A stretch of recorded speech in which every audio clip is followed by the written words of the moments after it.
Listen to me. We don't want to kill any of you. But trust me, we will.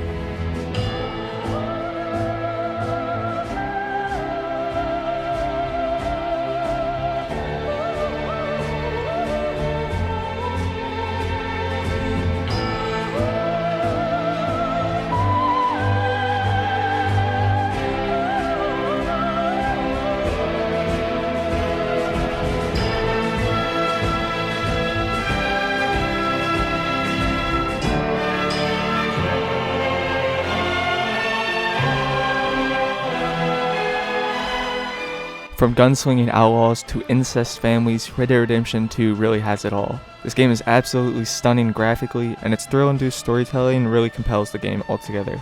I must give a fair warning though, this video will contain heavy spoilers spanning from the beginning of the game all the way until its end. And I have to admit, I did pick up this game very late from its release. It was released back in 2018, but I first played the game in the summer of 2020, and the best choice of my life was picking up this game. And just now I got around to replaying it. I'm actually replaying it as we speak. I just finished Chapter 2 for my second playthrough. And while I am a massive fan of the first game starring John Marston, looking back in retrospect, Red Dead Redemption 1 doesn't come close to Red Dead Redemption 2 at all. While Red Dead 1 was a fantastic game, I can't see myself playing it over and over again. It was a great game for its time, but looking back and comparing it to Red Dead 2, it definitely lacks as much content, but it still was a great game nonetheless. But what I can see myself doing is still playing Red Dead Redemption 2 years from now. But before I get too ahead of myself with talking about how great this game is, let's first digest it piece by piece, and then I'll give a full summary on why this game is a beautiful masterpiece. My opinion will be very biased though, since I am a massive fan of Western styled stuff and just cowboys in general and outlaws. I just think they're awesome, but that's why my opinion will be very biased. So don't get angered at my opinion on why I love this game to pieces, but I try to get that out of the way. Anyways, let's move on to the first section.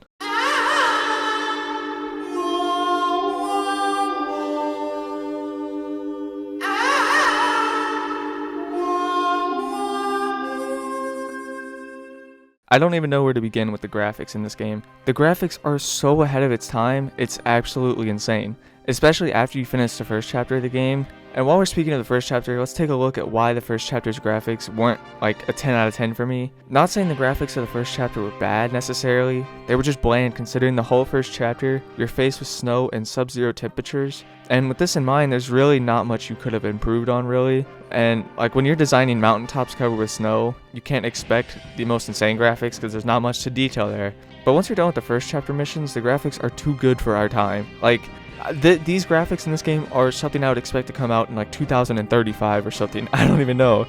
The lighting and fog effects are unbelievably good in all of the main towns, such as Strawberry, Saint Denis, Rhodes, Valentine, and so, you get what I'm saying. Every single big city. So what I mean by all this is the graphics are top tier no matter where you go after the first chapter.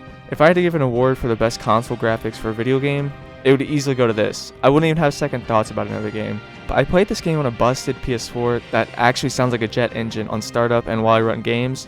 And let me tell you, the graphics were still undeniably beautiful while running it at 60 frames per second. The lighting no matter where you are is the most realistic thing I've ever seen. The moon that lights the towns, countrysides, and open ranges at night feel like real life. Rather than the moon just being a nighttime sun like most games, it actually feels realistic. The moon isn't just a big ball in the sky that lights up the world. Depending on where you go, it'll be noticeably darker in some spots without light. That's called shadows, but you get what I'm saying. The shadow effects are ultra realistic. So realistic sometimes, to the point where I have to play with dimmer lights on to see all the details or see what's happening in the dark. When I returned to this game to replay through it all, I was stunned by the graphics. And after you leave for a while, you sometimes forget to cherish the great looks of this game. You could take a picture or a screenshot of the atmosphere in this game. It could honestly pass as a photo that was taken in real life. The graphics in this game aren't too fictional either. They provide a great classic feel for scenery in the Wild West, and not to mention the camera work in cutscenes too. Whether it's showing the characters right off to do their mission or a shot of the countryside, it never ceases to amaze me on how stunning this game really looks. The characters' clothes have a great amount of detail on them as well. Even the fur on animals have hyper-realism to them, and all-around pleasing attention done to their design. With these graphics, you can tell why it takes Rockstar so long to make a game. It's because they refine every little detail that they can find to the T. They put so much detail into the graphics to where you can actually see each individual footstep that was taken in a pile of mud, and it looks really good too. I could go on and on about how pleasing and satisfying these graphics are, but there's a lot more important stuff to talk about, so that's why we're going to move on to the gameplay and the story.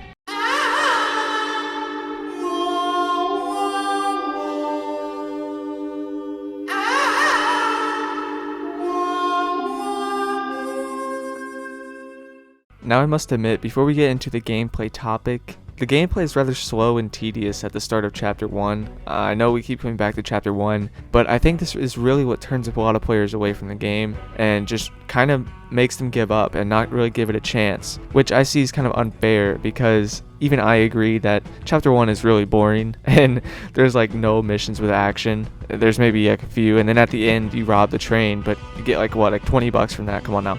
Anyways, but after the completion of the first chapter, the world feels a lot more lively and open. Chapter 2 pretty much grants you to the realm of free roaming, and with this in mind, the world feels very, very less restricting, and the more you move forward in the story, the more the world opens up. Yeah, you can free roam during Chapter 2 by yourself and unlock the map and all that, but it just naturally opens up as you progress, obviously. And during Chapter 2, you actually unlock the skill of manually tagging targets during Deadeye with LB or RB or L1 and R1. And this is another phenomenal part of the gameplay. Once you unlock this, it just becomes so much easier to deal with people and deal with gunfights, because the first Deadeye that you get in the start during Chapter 1, it's so bad, let's be honest. But another phenomenal part of the gameplay is that you actually have to maintain weaponry with gun oil. Yeah, this can be monotonous a lot of the times, but I think it's actually kind of cool that you have to maintain your guns, and they actually produce different sounds if they have bad condition, which is really awesome. And bathing is also another thing you can do in the game, while you have to bathe yourself regularly to keep clean. And along with this, you also have the fact that you have to eat and regularly maintain your cores. The realism in this game is insane, and it's really crazy to the point that it feels like it's real life. I've said realism 20,000 times in this video, but I can't stress it enough. And let's move on to the best parts of the gameplay.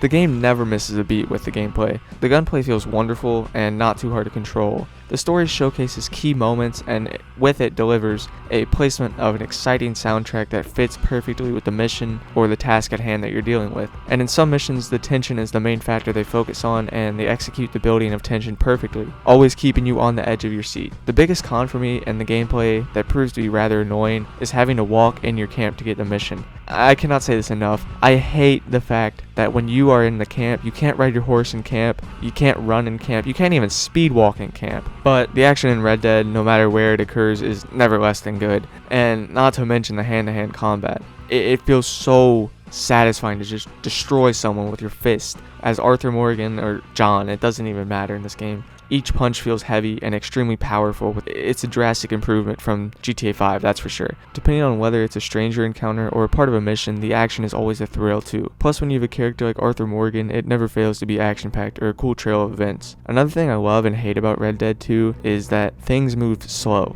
like really slow. It's just like real life, and I don't know what it is about the fact that things move at a slower pace than normal games, but I absolutely love it. It adds to the immersion of the story when things move at a slower pace, because it's just like real life. You're not going to be sprinting full speed everywhere around your house. You're not going to be speed running a sandwich, so I mean, I think it's pretty cool. And something I particularly love is how you can smoke cigars to replenish Deadeye. For some reason, after I light O'Driscoll's or other enemies up after using Deadeye, it just feels awesome to get that Deadeye back by smoking a cigar over their dead body. It's just something, I don't know what's about it. It's just cool. And during my second playthrough, I was going for the lowest honor you can get in the game. And one thing I noticed was that when your honor gets pretty low on the scale, the more you kill people, the less they go to the authorities to report crimes. And I'm not really 100% sure if this is always the case, but it sure has happened to me more times when I've had lower honor than I've had with higher honor. And hunting in Red Dead 2 is on another level of fun. The most fun I've had in the game was going for the legendary satchel and having to hunt and locate each animal. While it may sound tedious, it kind of is, but I'm not an enthusiast of hunting games. I think they're a little too slow for me, but I am an enthusiast for hunting in Red Dead 2. And on top of all that information, the story is possibly one of the best in video game history as well. If you pay attention to the dialogue in the story or partake in a hefty amount of side missions, you'll find yourself feeling for the characters and getting connected within the world. And that's why I enjoy this game to the fullest. Even the side missions are humorous and action-packed at times. Usually the side missions equal the main story missions and enjoyment levels too. That's That's why this story doesn't compare to any of the other games I've played in my life. The story has over 70 hours of in-game content, making it fully entertaining. I could go on for hours explaining how the story is greatly developed and how it has so many memorable moments in each mission, and that's why I love it. But before I nerd out too hard on the story, let's move on to little or minor details that most players have missed.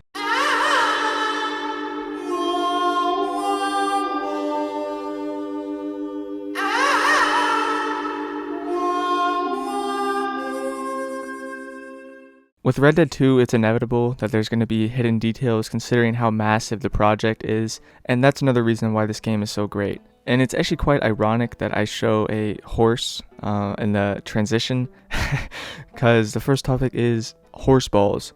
The horse balls in Red Dead have realistic physics like everything else, and horse balls actually expand or contract based on the weather, depending on how cold or hot it is. Like, how many games have this much detail in them? Obviously, I'm kidding about the how many games have this much detail statement, but I'm dead serious about the horse testicles expanding and shrinking depending on the weather circumstances. Speaking of little animal details in Red Dead, if one of the wolves in their pack dies, other wolves from the same pack will mourn their death of their companion.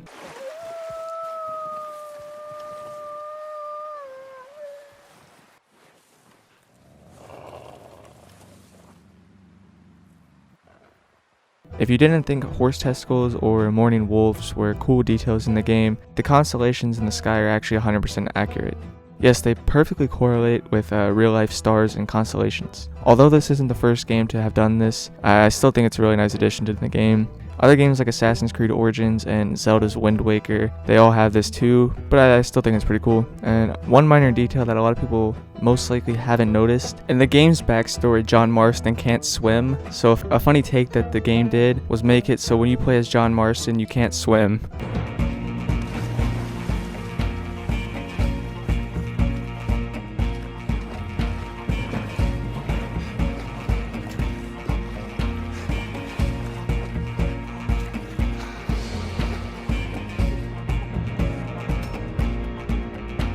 Oh yeah, well, speaking of water, boats also sink if a hole is shot into them, which if that's not cool to begin with, I don't know what is. I get impressed by a lot of simple things if you can't tell. And you can vomit if you eat too much. Snow, mud, and blood can get stuck to your character's clothes when walking through it or when getting blood sprayed on you from the enemy's body or whatever. Clothes only get wet up to the part where they have been inside water. Nature also feels pretty real in the game as well. The noises of the river and small things like a hoot from an owl as they fly by, it adds a lot to the atmosphere, and I just like the little details that they put in the game. I mean, there are so many little things I've left out in this, but these are just a few that I can name off the top of my head. In other games I've played in the past, they haven't had so many obscure and modest details that fly over a lot of people's heads when playing. One thing I have to mention is it must suck if you were the one person on the design team that has to design the horse balls shrinking and growing, and depending on the weather. The person who had to sit down at their computer and program this out is out there in the world probably dreading the fact that they had to program this out of all things in the game. I'm just joking, obviously, but not really. It kind of sucks. Now, if I was going to be honest, this segment could be a 20-minute video by itself, just going over all the little details that a lot of people missed in the game and just don't notice in general. But in sake of your time and mine, I'm gonna just cut off the segment here. But yeah, let's move on to the next segment.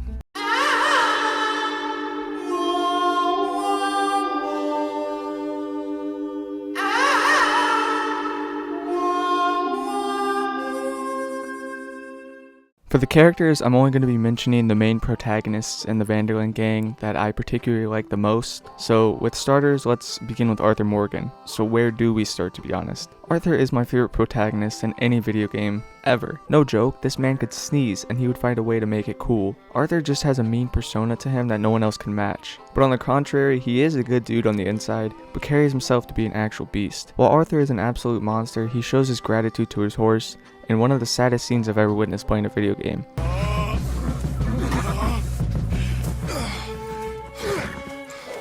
Come on, brother. Let's go.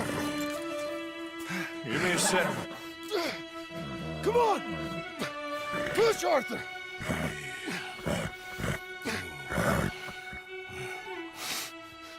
Thank you. Arthur!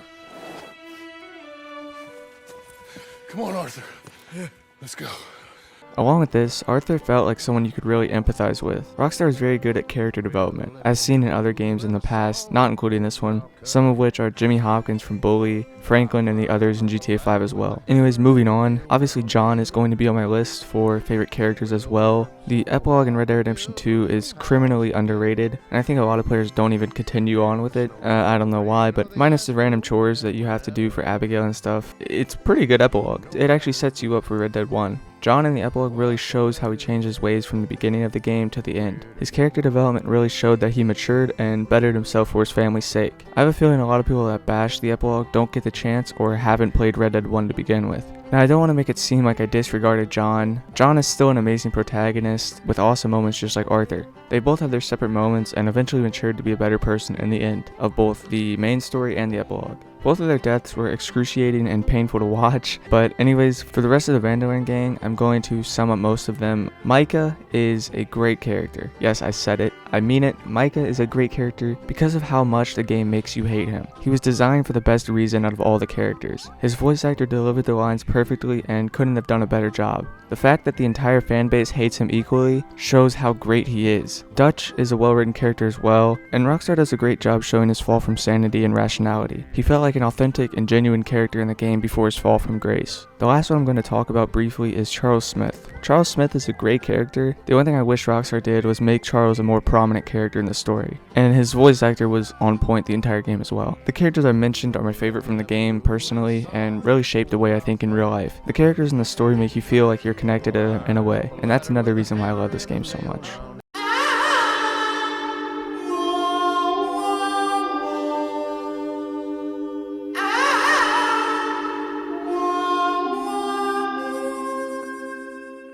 But to sum the rest of this video up, there are tons and tons of reasons on why I love this game and why I think it's an actual masterpiece. To summarize this briefly, there's a few main points I want to touch on. The first being, this is a game where you pay full price for the single player or the story, rather than the multiplayer. For example, Call of Duty is a series that focuses and relies heavily on multiplayer, and for most people that's why they buy Call of Duty. It's for the multiplayer, rather than the campaign. Red Dead Redemption 1 or 2 is a great example of a game where you buy it for the single player mode. While I love playing multiplayer games, nothing can beat Red Dead's beautifully meshed story. On the other hand, I'm not particularly saying Red Dead Online is a bad mode or anything. I often don't find myself intrigued in the multiplayer. I have over 100 or so hours invested in Red Dead 2, and I would say 99 of those hours are in story mode, and about 20 of those hours are literally just exploring the map or finding new missions with strangers. So pretty much take my word when I say I love this game. Another point I want to make is how much activity there is to do outside of the main missions. In Red Dead 2, there is an immense amount of action-filled side missions. If that particular side mission isn't action-packed, then it has a humorous intention in it,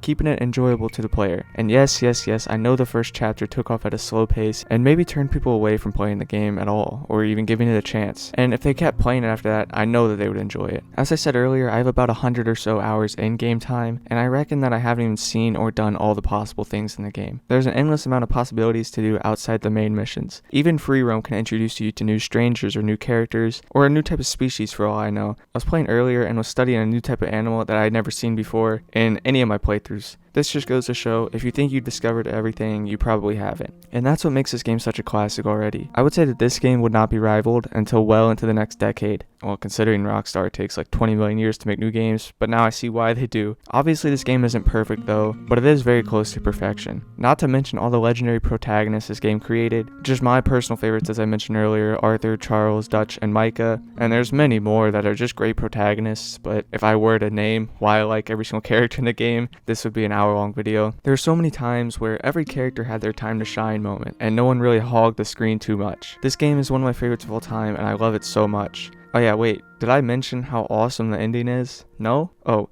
Well, the ending to Red Dead 2's epilogue is amazingly choreographed by the devs. It shows Dutch, Micah, and John all pointing guns at each other, with John trying to convince Micah to let Sadie go and Dutch to stop acting like he is. And it is huge that he did this. Dutch's actions show that he realized Micah was actually in the wrong, and shows that he realized Micah was corrupt, thus showing Dutch bettered himself and let John live and take the money since he realized he was wrong. But you know me, my upload schedule is pretty bad nonetheless, and I'm gonna start getting consistent with this type of content about video game stuff or movies, whatever you want. And I just want to thank you. I want to take the time to thank you all for 500 subscribers. That's a big milestone, so thank you. And if you did enjoy this video, drop a like, and yeah, thank you again. Peace.